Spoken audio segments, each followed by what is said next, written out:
اپنی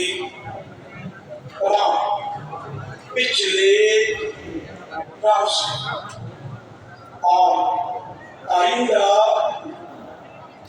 اللہ و رسول کی نافرمانی نہیں کروں گا۔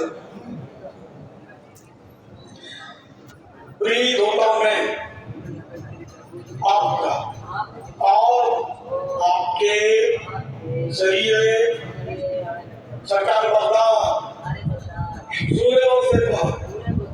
شیخ عبد القادر جیلانی رحمت اللہ علیہ کا